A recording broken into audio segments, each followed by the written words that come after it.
Hola a todos, en esta oportunidad vamos a estar viendo la unidad que corresponde a las técnicas analíticas para establecer genuinidad, adulteraciones y calidad de productos y subproductos, tanto sean de origen vegetal como de animal.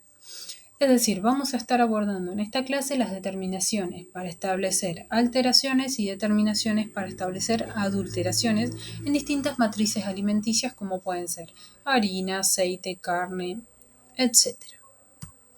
Dentro de los métodos de análisis que vamos a encontrar mencionados en esta clase son métodos de análisis que nos permiten la resolución de problemas.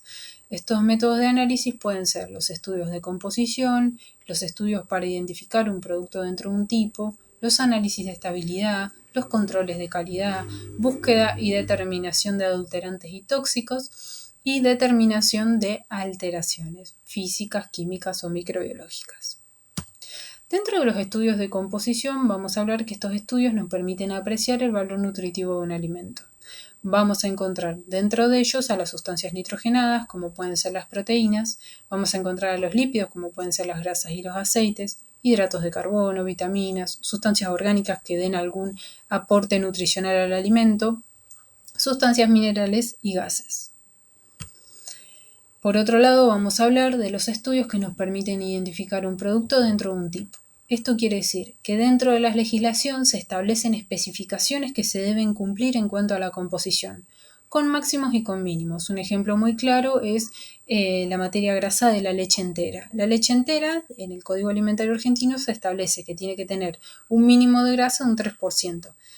En cambio, la leche descremada tiene que tener un mínimo de grasa de un 1,5%. Esa es la diferenciación dentro de todo lo que es el producto o el alimento leche. Podemos encontrar la leche entera con una especificación y la leche descremada con otras especificaciones. Con respecto a los análisis de estabilidad, en este caso vamos a hablar si el alimento conserva las propiedades hasta la fecha del vencimiento. Normalmente vamos a hablar en este caso de los análisis que engloban a la vida útil de ese alimento, porque estamos hablando de las propiedades, si esas propiedades se conservan hasta la fecha de vencimiento. El control de calidad. En este caso vamos a hablar de los aspectos nutricionales. Los aspectos nutricionales involucran muchos de los análisis que vamos a mencionar o que se mencionaron, en los análisis de composición anteriormente. También dentro del control de calidad vamos a hablar de los aspectos higiénicos que son los más importantes, en este caso el análisis microbiológico de ese alimento. Y también vamos a hablar de los caracteres organolépticos de los alimentos, color, olor y sabor. También vamos a hablar de los métodos de análisis para la búsqueda y determinación de adulterantes y tóxicos, que son los que vamos a abordar, y la determinación de alteraciones dentro de los alimentos. Para eso vamos a hacer un ligero repaso de lo que es un alimento genuino. Un alimento genuino es el que no contiene una sustancia no autorizada ni agregados que configuren una adulteración y se expendan bajo la denominación y rótulos legales. Es decir, el alimento genuino es el que no tiene nada por fuera de lo declarado, es decir, no hay agregado de alguna sustancia que no esté declarada, es decir, todo lo que indica el rótulo es todo lo declarado y que se encuentra dentro de ese alimento. Esas son las especificaciones que cumple un alimento genuino, que cumple con lo declarado en su rótulo legal. Un alimento alterado, en este caso, puede ser alterado por causas naturales de índole físicas, químicas o biológicas o derivadas de los tratamientos tecnológicos. Es decir, dentro de la línea de procesamiento de ese alimento puede haber ocurrido algún proceso que haya alterado ese alimento que no tenga que ver con una causa natural. Bien. Ahora vamos a hablar de los alimentos contaminados. Los alimentos contaminados pueden ser contaminados por agentes vivos y también puede ser contaminado por sustancias químicas minerales u orgánicas. También el alimento contaminado puede contener componentes naturales tóxicos en concentraciones mayores a las permitidas por la exigencia reglamentaria, como es el caso del arsénico. Por otro lado, vamos a hablar y repasar lo que es un alimento adulterado. La adulteración generalmente es provocada con fines económicos y normalmente es para enmascarar algún tipo de alteración dentro de ese alimento. El alimento falsificado tiene que ver con la falsificación legal de ese alimento, es decir, el alimento puede que tenga apariencias y caracteres generales del producto legítimo, protegido o no por la marca registrada. Es decir, el alimento tiene una apariencia y características generales igual al producto legítimo, pero hay algo en su rótulo o en su declaración legal que no coincide. Es decir, hay algún aspecto legal que no se encuentra declarado, como a veces nos damos cuenta a través del RNE y el RNPA. Posteriormente a ello, vamos a hablar puntualmente de lo que son los métodos de análisis para adulteraciones y alteraciones en los alimentos. Vamos a hablar que tenemos determinaciones analíticas generales en los alimentos, que son todas las mencionadas en la diapositiva. Vamos a tener determinaciones generales de los alimentos, pero vinculados a la naturaleza del producto. Y vamos a tener las determinaciones especiales que no solo están vinculadas a la naturaleza del producto, sino al tipo de control que se está realizando. Dentro de los caracteres organolépticos ya los conocemos, que son sabor, olor, color y aspecto. Todos estos caracteres organolépticos son los que se establecen que debe cumplir cada alimento en función de lo que diga el Código Alimentario Argentino. Dentro de las determinaciones generales que se puede realizar un alimento, vamos a hablar de la densidad. La densidad es el peso por unidad de volumen. En este caso se puede establecer como kilogramos por litro, gramos por mililitro. Los instrumentos que utilizamos para la determinación de densidad, en este caso, es el pignómetro, la balanza de Mohr-Wenspal y el densímetro. Generalmente valores anómalos en la determinación de densidad dan evidencia de una adulteración presente o alguna alteración importante presente en el alimento. La densidad es muy característica y muy propia de cada alimento, es decir, el Código Alimentario Argentino va a establecer valores de densidad específicos para alimentos específicos. Alguna desviación en ese valor de densidad puede evidenciar adulteraciones o alteraciones importantes dentro de ese alimento. Bien mencionamos, ayuda a identificar y en la apreciación de la genuinidad y la pureza de productos como pueden ser esencias, leche, vino y aceites y grasas. Por otro lado, vamos a hablar de la determinación del contenido acuoso, es decir, la determinación de agua de un alimento. Esta determinación se realiza, como ya hemos mencionado en las clases anteriores, que se realiza la determinación de humedad. En este caso, el contenido acuoso se realiza normalmente en alimentos con alto contenido de agua. La determinación del contenido acuoso se realiza por secado en estufa. Es decir, el alimento se coloca en un crisol, se somete a temperatura hasta que se considere que todo ese agua ha sido evaporada, se saca de la estufa y por diferencia de pesada se establece el contenido acuoso de ese alimento.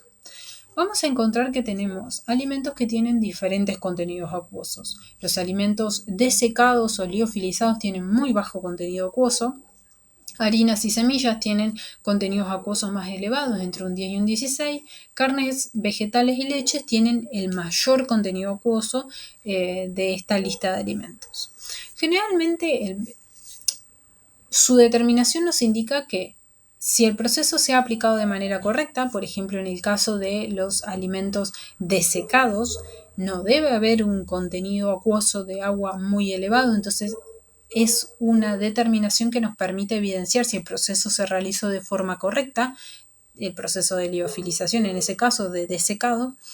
También esta determinación nos permite determinar si al producto se le agregó agua de manera fraudulenta o si el producto también es un producto fresco, es decir, que no ha pasado mucho tiempo en la góndola, por ejemplo, y se ha deshidratado. Entonces, también debemos tener ciertas consideraciones en esta determinación. El contenido acuoso, la determinación del contenido acuoso de un alimento no tiene que arrastrar, es decir, su determinación no tiene que arrastrar sustancias volátiles de ese alimento. Es decir, que el contenido acuoso sea solo agua, no sustancias volátiles presentes en ese alimento. Es decir, Cuando yo someta al alimento a altas temperaturas, lo único que se tiene que evaporar es el agua, no las sustancias volátiles, porque vamos a tener un error en la determinación de ese contenido acuoso. Entonces, vos tenés que analizar a la hora de realizar la humedad de un alimento si posee o no sustancias volátiles. Por otro lado, vamos a hablar de que cuando el contenido del agua de un alimento es el menor componente, es decir, la cantidad de agua que tiene ese alimento es lo menor que tiene ese alimento, vamos a hablar de que no se realiza por el método de secado en estufa. En este caso vamos a realizar otros métodos que pueden ser directos o indirectos, físicos o químicos, para la determinación de ese contenido de agua. Es decir, vamos otra vez. Para alimentos con bajo contenido acuoso, con muy bajo contenido acuoso, la determinación de ese contenido acuoso se puede realizar por métodos directos o indirectos, físicos o químicos, pero no se realiza por la determinación de secado en estufa, como sí se realiza en alimentos donde el agua es el factor predominante. En ese caso, se realiza la determinación de sólidos totales, que es como menciona la filmina, que es el secado en estufa. Es exactamente eso, los sólidos totales es lo mismo que ese secado en estufa.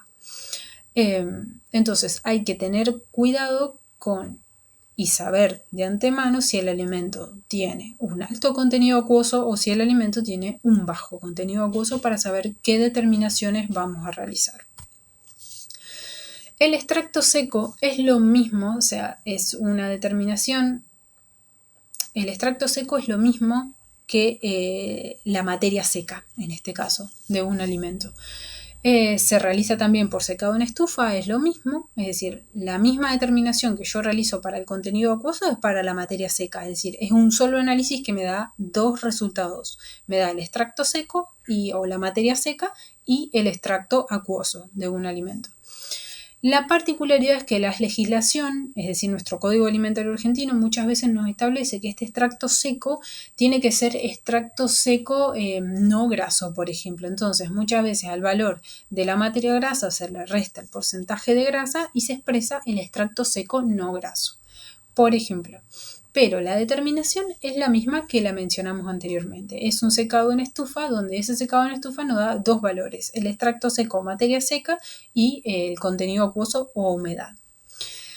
En este caso vamos a hablar que la evaporación del agua la podemos realizar en estufa a entre 100 y 105 grados centígrados hasta peso constante. Y también otras veces podemos hablar de la evaporación del agua utilizando presiones reducidas o vacío. También se pueden usar artificios para aumentar la superficie de evaporación, es decir, muchas veces se mezcla el alimento con arena calcinada para aumentar la superficie de contacto de ese alimento, y de esa manera lo que hace es que el agua quede más expuesta para ser evaporada de forma más eficiente. También se utilizan en este caso cristalizadores de vidrio, como mencioné anteriormente. Las sustancias minerales. En este caso vamos a hablar que las sustancias minerales, las cenizas, se realizan por mufla. Es decir, las sustancias minerales, las cenizas de un alimento, se realizan en una mufla. Esta mufla alcanza valores entre 500 y 550 grados centígrados. Como mencioné en la clase anterior, el alimento se somete a una previa calcinación y posterior introducción en la mufla. En este caso, la muestra se pesa en cápsulas o crisoles de algún material refractario, como puede ser porcelana, o algún metal, como puede ser níquel o platino. Generalmente un valor anormal en esta determinación tiene que ver con un valor de ceniza. Anormal tiene que ver con un tipo de adulteración, es decir, hay algo extra en esas cenizas que se ha agregado de manera fraudulenta. Las determinaciones de cenizas podemos hacer cenizas solubles en agua, cenizas insolubles en agua, cloruros en cenizas en este caso, y también se puede hacer la alcalinidad en cenizas. Pero, como bien mencionamos, es una determinación que me da una aproximación del contenido mineral de un alimento. Por otro lado, vamos a hablar de la acidez y el pH. Que quede claro en esta diapositiva que acidez y pH no son lo mismo, no son la misma cosa. El pH primero se utiliza un pHímetro para la determinación de pH, y en este pHímetro lo que nosotros vamos a obtener es un valor, es decir, el pHímetro arroja un valor que es un valor adimensional, es decir, no tiene unidades. Por ejemplo, un pH de 7,12. El pH no tiene unidades. Mientras que la acidez es una determinación volumétrica, es decir, se utiliza una bureta, se mide un volumen específico de valorante gastado en función de la acidez de ese alimento, que después se transforma en los miligramos o los gramos, en este caso, de ácido oleico cada 100 de muestra. Pero que queden claro que son dos determinaciones distintas. Una se realiza a través de una titulación, como es la acidez, y la otra se utiliza utilizando un pHímetro. En este pHímetro hay una membrana semipermeable donde se determina el contenido de hidrogeniones del alimento, que no es lo mismo que la determinación de acidez. Por otro lado, en los alimentos vamos a estar hablando del índice de refracción. En el índice de refracción es como la huella digital del alimento, nos permite identificar y verificar la genuinidad de ese alimento. Es decir, cada alimento puntual tiene su índice de refracción característico. En este caso vamos a hablar de que sirve para esencias, aceites, grasas, diferentes matrices alimentarias. Generalmente para su determinación se utiliza el refractómetro AB, que es muy común, y también se pueden utilizar refractómetros de inversión cuando estamos hablando de producciones a gran escala. Por otro lado, vamos a hablar la desviación polarimétrica o rotación óptica. Esto tiene que ver con que hay alimentos que presentan sustancias ópticamente activas, es decir, componentes puros, es decir, en este caso la desviación polarimétrica, nos permite identificar componentes puros, es decir, soluciones que contienen ciertos porcentajes también de este componente puro y concentraciones de sustancias activas en solución. Es una determinación muy específica, nuevamente lo menciono, para sustancias ópticamente activas. Es decir, para que sea una sustancia ópticamente activa, tiene que presentar carbonos asimétricos. Entonces, es una determinación bastante específica. Ahora vamos a hablar, en este caso, de la materia grasa. Para la materia grasa vamos a hablar que dentro de lo que es leche, manteca y queso, vamos a mencionar el método de Gerber, que consiste en una hidrólisis ácida para que se produzca la separación de la grasa que tiene esa matriz alimentaria, se produce la separación de la grasa de la fase soluble en agua de ese alimento, digamos. Se produce una separación, es decir, nosotros vamos a tener que el método de Gerber produce una hidrólisis ácida que permite la separación de la grasa del resto del alimento. Y para favorecer esa separación también se utiliza no solo que ácido sulfúrico, sino que alcohol amílico que permite la extracción más completa. Y posteriormente en el butirómetro se lee el porcentaje de grasa directamente en la escala del butirómetro. En cambio, por ejemplo, el dulce de leche y el yogur utiliza el método Ross-Cotelier. En este caso se utiliza una hidrólisis alcalina, a diferencia de Gerber, que utiliza una hidrólisis ácida. Ross-Cotelier utiliza una hidrólisis alcalina, que posteriormente a esta hidrólisis alcalina, que me permite la separación de la grasa del resto del alimento, se utiliza una extracción para favorecer esa solubilidad de esa grasa en medio graso. En este caso va a ser el éter de petróleo. Entonces se produce una extracción con éter de petróleo y posteriormente se cuantifica la materia grasa por gravimetría. Es decir, la separación de la grasa posteriormente se decanta en un vaso de precipitado o en el recipiente que tengamos, se evapora el solvente y posteriormente por determinación de diferencia de pesada voy a saber cuál es el contenido graso de ese alimento. Eso para el método de Ross-Cotelier. Mientras que para carnes vamos a hablar del método de Socklet, que ya lo mencionamos anteriormente. En este método la consideración que tenemos que tener es que la muestra tiene que estar anhidra, es decir, tiene que estar completamente seca para que se pueda extraer con éter de petróleo y posteriormente se realiza la cuantificación a través de una determinación gravimétrica. Es necesario que nosotros mencionemos en este caso el artículo 553, donde menciona que la materia grasa de los alimentos lácteos debe responder a estos índices. ¿Qué quiere decir esto? Que la materia grasa de ese alimento lácteo tiene que responder a todos estos índices. Pero nosotros lo que tenemos que hacer en este caso es extraer la materia grasa de ese alimento lácteo para analizar estos índices. Es decir, estos índices se aplican a la grasa de ese alimento en puntual, no al alimento, no a todo el alimento, sino que debemos hacer una extracción de la grasa para analizar estos índices y determinar si estos índices cumplen con los índices que deben tener esos alimentos. Vamos a hablar de que es un alimento genuino, mientras que si no, alguna modificación dentro de estos índices da evidencia de alguna adulteración, que ya vamos a ver puntualmente en cada uno de esos índices a qué adulteración apuntan. Cuando hablamos del índice de Reicher-Miles, en este índice vamos a hablar de que se detectan ácidos grasos volátiles solubles en agua, mientras que para el índice de Polensky se detectan ácidos grasos volátiles insolubles en agua. Es decir, los alimentos lácteos, en este caso vamos a ver de que sus grasas tienen índices de Reicher-Miles y Polensky específicos para cada alimento. Por ejemplo, la manteca.